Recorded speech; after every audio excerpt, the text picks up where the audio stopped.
Congratulations, you've survived the 2013 legislative session just barely. It was the worst ever. I'm Jon Caldara, president of the Independence Institute and your devil's advocate to talk about the ins and outs. A couple editorial editors from the Denver Post. Curtis Hubbard, thank you for being here. Happy to do it. Nice glasses. Yeah, thanks. Yeah, It very makes me stylish. look smarter. I'm hoping to fool you and all of Yeah, it your works viewers, well. all two of them. And without any glasses, Laugesen from the Gazette. Oh, those are my glasses.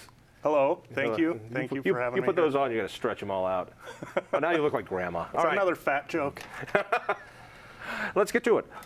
As we're speaking and as we're recording, the governor hasn't made his decision on someone turning the war on rural Colorado, Senate Bill 252, Yep. which would take the mandate for electric to be renewable and feel good and come from bunny flatulence or however it's made, and bring it to the rural areas. You're a big fan. We're a big fan after it was lowered from 25% to 20% by 2020. It's achievable. There's cost containment in there that limits cost increases, retail rate to 2%.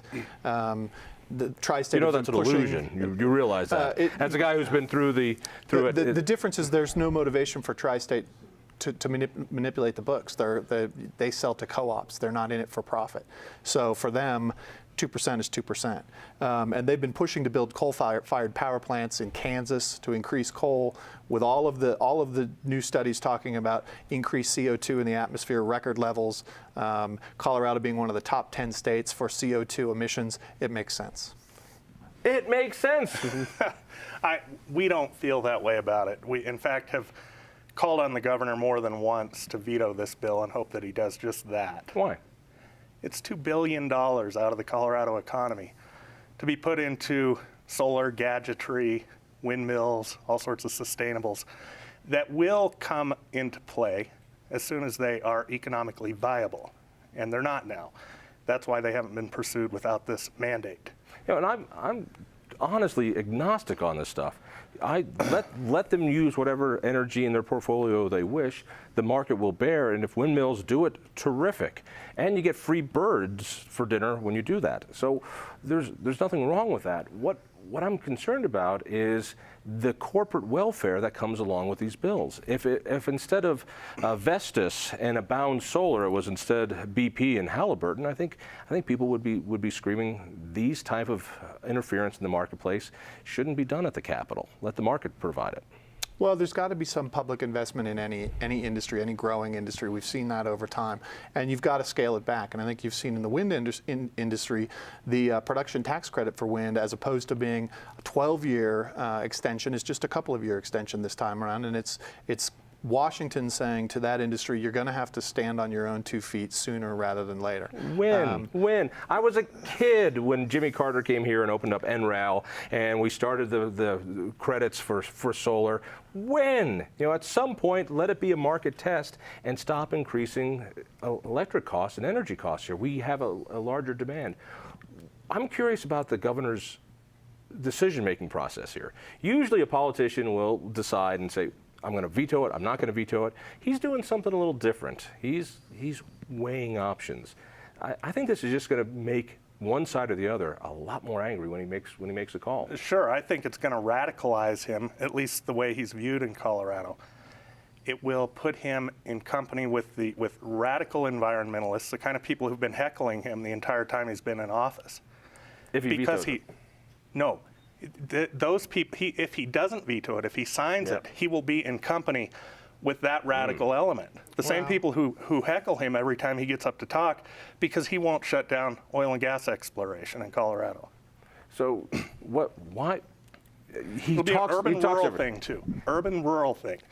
This is a bunch of urban legislators doing something costly to rural people who are trying to make ends meet. It's just politically a bad idea. I've got to keep asking, is he the governor of Colorado or is he the mayor of Colorado? When he said, well, the gun laws that we just signed in, we've done things on water which were good for rural Colorado, and this is going to be something that's going to be a pain for people in rural Colorado. There's a misconception. This rural versus urban Colorado thing is a little bit of a myth, and it's really Republican versus Democrat. The Republican Republican votes are in rural Colorado. So it plays well for them to say, oh my gosh, the sky is falling on rural Colorado. The reality is these things that are pushing are not that controversial. Universal background checks are largely supported in urban Colorado, in rural Colorado. The magazine limits, there's reasonable debate there, and people in rural Colorado probably understand that better than people in urban Colorado. But again, it's not taking guns out of anyone's home, and it's not an overreach. It's something that people look at. Huge overreach. Yeah, in when your view, when you take magazines, and every magazine that has a removable floor plate is readily convertible to one that holds more than 15 rounds. You know, guns don't work without magazines, and most magazines have removable base plates. This was a sloppy piece of crap legislation where But it's not designed for removable base plates. It's designed to stop the 100-round drums like James Holmes had. Then outlaw the 100-round drum. And they are outlawed under this. And so is my 15-round magazine, because it's readily convertible. You saw me do it on a video. That magazine is gone too. And Rhonda Fields admits it. She says, yeah, that's what it meant, and the governor admits it. That's why we're suing, and I think we have a good chance of doing it. What's your batting average on lawsuits? Remarkably good. Matter of fact, you know, just a few weeks ago, we overturned House Bill 1326, which was passed in the legislature. You guys liked it. We didn't. Actually, we are remarkable and crappy on the ballot, but great in court. So watch. All right, let's get back to 252 before we get to this. The governor, you endorsed. Right. Your paper endorsed him. Your paper endorsed him. And by the way, it was a tough race. You know, you had a lot of competition there. He signs this. Does he lose your endorsement? Well, I don't know. That would be up to the board. We'd have to go over it. It would certainly make it more difficult for us to continue supporting him at the level that we have. We've been fairly pleased most of the way. A lot of the stuff the governor did this legislative session, he did behind the scenes to correct bills, to water down bills. I think the gun bills are terrible. They would have been a lot worse if it hadn't been for the work that Governor Hickenlooper did, not wanting to have to veto them. So he's done a lot of that this session. And but 252, I really do think it's kind of a litmus test. How so? Well, he's going to, like I say, he's either going to side with radical environmentalism on something that really isn't going to do much and probably nothing to help with the potential problem of global warming. Only last month was it determined that solar panels worldwide are producing more than they consume. And that's if you don't account for a lot of things like removal of the toxic water that is created when you produce a solar panel. And wait for the cleanup. Toxic sludge. The cleanup at the old Abound site is going to be an interesting thing to see. It is. All right, let's move along. A couple of things that he did sign. He signed this bill that the unions wanted, making it easier to sue an employer of a small business. A lot of the business folks really did not like this. The union seemed to like it. Some said, well, this was a tip to the left because I'm going to go veto something else. Has he vetoed anything of substance yet this year? Not this session. And 252 is really that's the one that's hanging out there. There's been a call for him also to veto the bill that would make it easier for firefighters to unionize. A lot of local governments don't like that one. But on the allowing employees to sue small businesses, we looked really closely at that, and they this is again an example of where Hickenlooper's administration took a bad bill and pushed hard for amendments that made it better. It may not be perfect in the eyes of the business community, but it really reined in what employees have to do. But still, wouldn't it have been better if he vetoed it? I don't think so. If you're somebody who's discriminated against, and just because you work at a firm of 15 people, your options are very limited. I don't think their options are still there. This is a state where we are pushing out businesses. We're making it more difficult for businesses to come in. There's talk of a fracking ban statewide. It'll be on the ballot next year. We've got our unemployment. Magpul's pulling out. It doesn't seem. Those are all talking points. That, Those are not talking tell points. Tell it to the DeVitas of the world, the Aero Electronics of the world, all of the young people that are moving to Colorado because they value the quality of life. It fits your narrative to say we're losing business and people are rushing for the exits. Then how come it takes Wayne so long to get here on I-25? Because we put our money into damn light rail instead of expanding I-25 the way we should have. You told him to get a sense of humor, and he got one. Yeah. So there you go. You What a smug thing to say. People's lives are being changed. Lifestyles are changing as well. There is a wonderful acceptance of a different sexual lifestyle in Colorado. The legislature acknowledged that this year. At the same time, those people who have a lifestyle that includes firearms, and a lot of people don't understand us who firearms are part of who we are and part of our lifestyle, we get trampled on. I don't understand that. You have the opportunity, just like the people who support civil unions do, go to the ballot box, elect people who support your worldview, pass legislation that And when people did that who didn't like gays, Post said something a little different, didn't they? That's the beauty of our system, right? It's the hypocrisy of the Post is the beauty of our system. Is that each side gets to push and pull on the levers of power. But that's a wonderful thing to say, but there is hypocrisy. You know, the governor signed a bill. It was one that I agreed with. It was the adultery bill that is sitting on our books, and it's this weird bill, and it criminalized somebody who rents a room to a couple who have sex, if they're not married.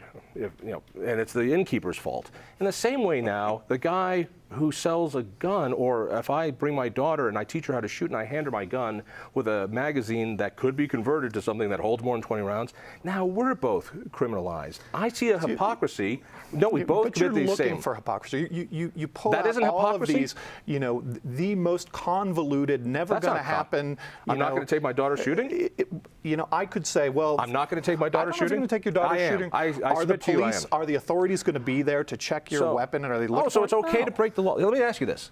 You're the editor of the paper. Is it okay that I teach my daughter to break the law knowingly just because maybe there's not a cop around? You're not if you are giving your gun to your daughter to teach her, that's not against the law. It is against the law. No, it's not.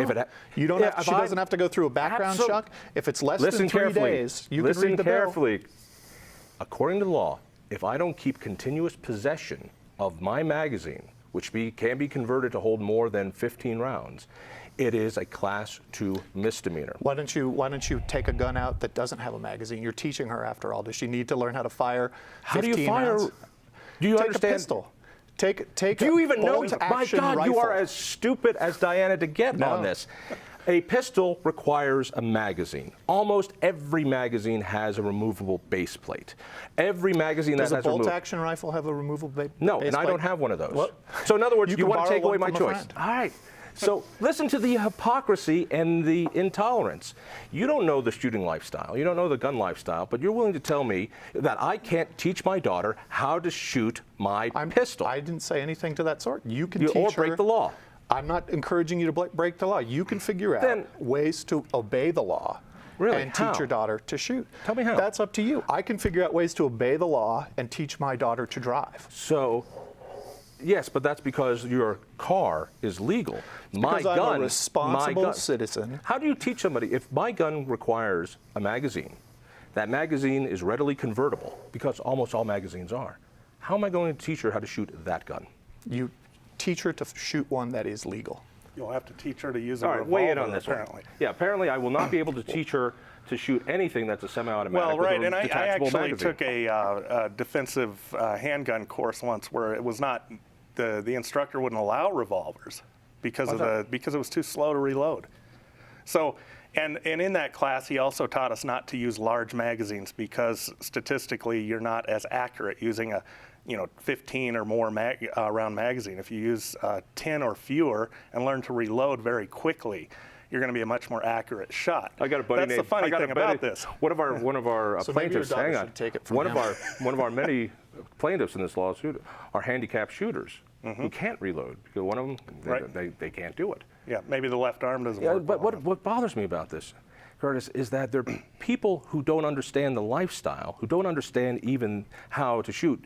You're telling me right now, by how you described how a pistol works, You don't understand the inner workings of that. Look, we pass legislation every year that To screw people over on things that legislators don't understand. You and I are not electricity experts, yet we're sitting here opining on Senate Bill 252. We're not criminal justice experts, but we pass legislation. But you see, I'm opining that those people who do know power should be the ones to make that decision, and that rural electrics should be able to make power the way they see fit. Your position, and we'll see about the governor, is that a bunch of guys in fluorescent lit rooms in the state capitol who've never run a power system, they're the ones to do it. My position is that you craft legislation by involving responsible parties and coming up with something that's supported by a majority, and that's what they've done in Colorado this session. And when you're not in the majority. And when a majority wants slavery back, we're going to do it. All right, let's break it back to some of the other things that have happened this year. I want to make sure we have time for this election overhaul.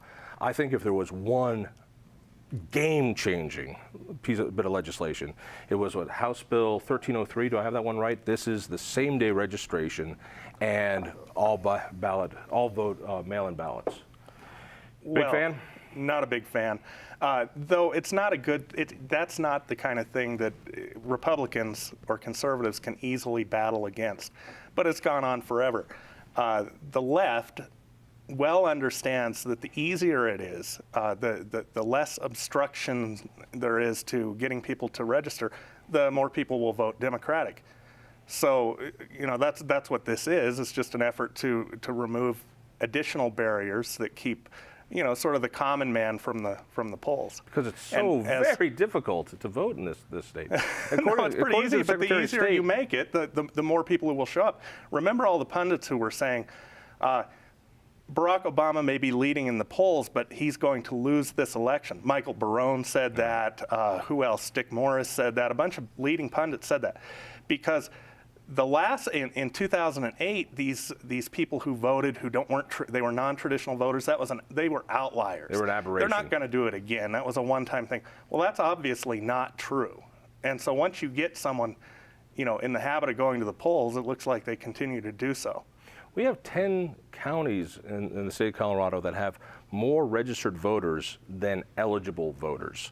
It concerns me about taking the very being of our republic, the ballot, and throwing them in the mail like grocery store coupons. I'm worried about that.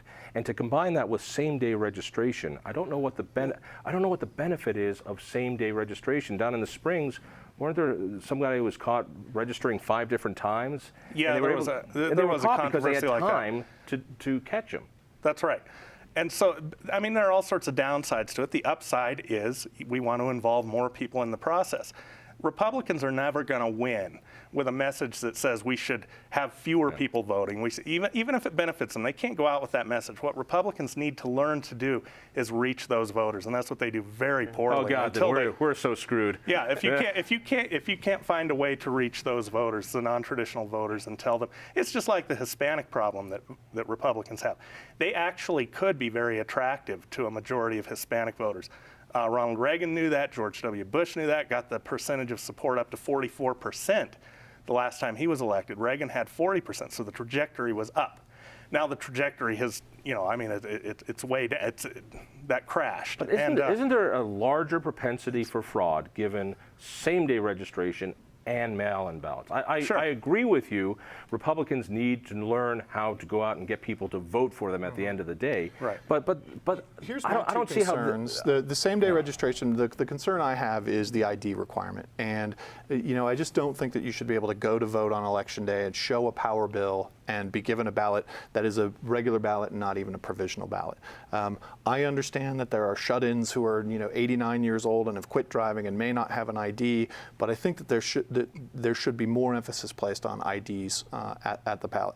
I also think what we've created is a system in which we've eliminated the polling place in favor of vote centers, and that works really well in more populated areas. I'll be curious to see how that plays in the smaller counties where suddenly they've gone from 45 precincts in Kiowa County, and I don't know if they have 45, to 3. And what does that do? You'll have probably less election day voting, and it's forcing people to choose the mail ballot over going to their polling place. I personally prefer the mail ballot. It gives me time to sort of think, and when I read the ballot language, to go back and pick up the blue book or pick whatever up and make my decision. But there are a lot of people who still want to go to their polling place on Election Day, and those options have become fewer and farther in between. I despise the mail-in ballot, and I've lost this one as well because it's early voting. And early voting is bad in several ways. There is an ebb and flow to a campaign, and like a football game. And until the gun goes off, you don't know what could happen. Your Senator Wellstone might die before that, and you've already cast the vote. The other part of it is those down-ticket items, which are usually the ones I'm fighting for or against. Tax increases and initiatives get no airtime, very little print time, until the end of the campaign. I think that this helps out a pro-tax standpoint because tax increases start up higher popularity and then they as it goes down. And it helps out the data-driven campaigns who are great at chasing ballots, and they identify Wayne as a likely Republican voter, you as a likely Republican voter, me as a likely D voter, and as soon as they see that our ballot has been turned in, which they can see almost immediately, they move on to they target their message and their activities to the next house. And so it's really going to create a wider playing field as far as chasing ballots. I want to talk a little bit about the death penalty bill because I found this one to be fascinating. The love affair with Hickenlooper is over. Now with the gun laws, even rural Democrats who are pro-gunnies are angry. 252, rural Colorado, might be very angry. Right. And so there are different parts. 252, he might anger the enviros, he might anger somebody else. We don't know yet. And at the same time, it looked like a certainty that this death penalty bill, to ban it completely, was going to make it to his desk. Am I wrong to say he put the kibosh on that because he didn't want one more thing, and now he's sitting with a clemency for Nathan Dunlap on his lap? This is irony.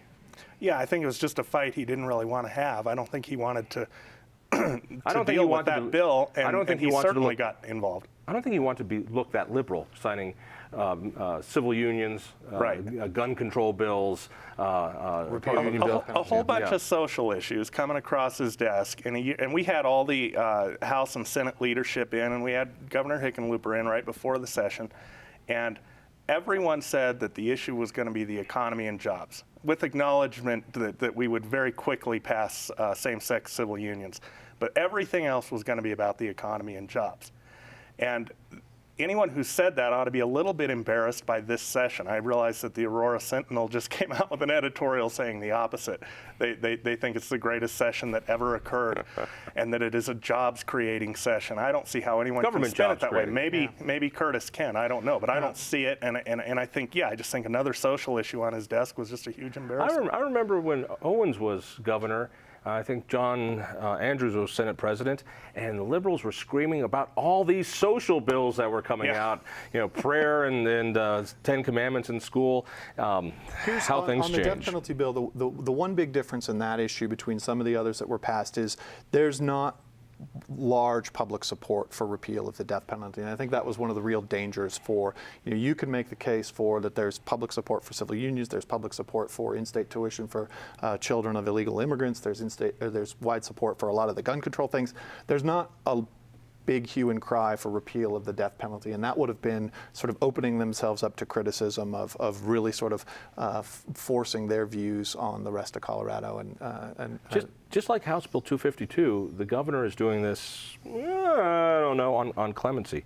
How does he come out on that? And either way, he's going to anger a big swath of Colorado. I can't even pretend. Have you guys opined on that at all? We have. The editorial page has, since well before I got there, has been opposed to the death penalty, and we continue to oppose the death penalty, and we think he should be given clemency. A little different. In the Colorado Springs Gazette, they've always supported the death penalty right up for jaywalking. I'm assuming that's still... No, that's actually not true. And I won't speak for the board here because we, as a board, have decided not to weigh in on this clemency issue. Really, why is that? Because we don't agree. And, personally, this is not for the board or the ownership. I'm against the death penalty. I think it's completely unnecessary in a state like Colorado or anywhere in the United States for that matter. I sort of take the Pope John Paul II approach to it. It's necessary only in a very primitive society that cannot protect the populace in any other way. And we certainly have the ability to do that. We have prisons in this state that are impossible to escape from. And we've seen that we can actually sentence people to life and they stay in prison until they die. So from a practical standpoint, there's no argument for it, I don't think. But let's talk politics. We've only got a couple minutes left. Sure. Let's talk politics. These are the tough decisions that I see Hickenlooper really struggling. There's no political upside to him granting Nathan Dunlap clemency. The Really? Democrats are already going to vote for him. So what's the upside? Yeah, it's exactly, and the same thing with 252 and a lot of this legislation. Okay, look, if he were to veto 252, Democrats are still, even the radical environmentalists are still going to vote for him. And so that's the flip side of what Curtis just said. If he grants clemency, there's nobody who's so dedicated to that issue that they're not going to vote for him. But this whole session has been a real illustration of a moderate governor with quite a bit more radical legislature. This is by far, we've had Democratic legislators before. We've had rural Democrats in control of the legislature. I've never seen such a hardcore progressive agenda being pushed as we've seen now. Well, it's certainly different than 2006 when Ritter came in and the Democrats took control of the Senate and the House for the first time. And I think it speaks to a couple of things. It speaks to some frustration with measures that had some Republican support that didn't get through the last couple of years, but also the realization or a belief on the part of a lot of Democrats that Colorado is no longer a purple state, that it really is more of a blue state, and that they don't have to be as careful. I want to go back to one thing on the clemency thing. I don't know that Hickenlooper is thinking politics on that issue at all. He's spoken to a lot of people, and it seems to me to be much more an issue of the heart for him than it is a political issue. It's going to be interesting. Does he grant clemency? Real fast. Yes. No clue. No clue. You're a betting man. Make a bet. I'm not a betting man. You're going to Which endorse. is why I work in newspapers. You're going to endorse, but you're going to endorse Tom Tancredo this time, right? All right.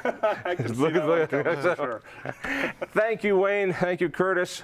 Hey, thank you for spending time. Check out the Independence Institute. That's independenceinstitute.org. Check me out Sunday afternoons on KHOW. That's 6:30. Tell a friend, and please come back next week. We're very lonely. Please. We're sad.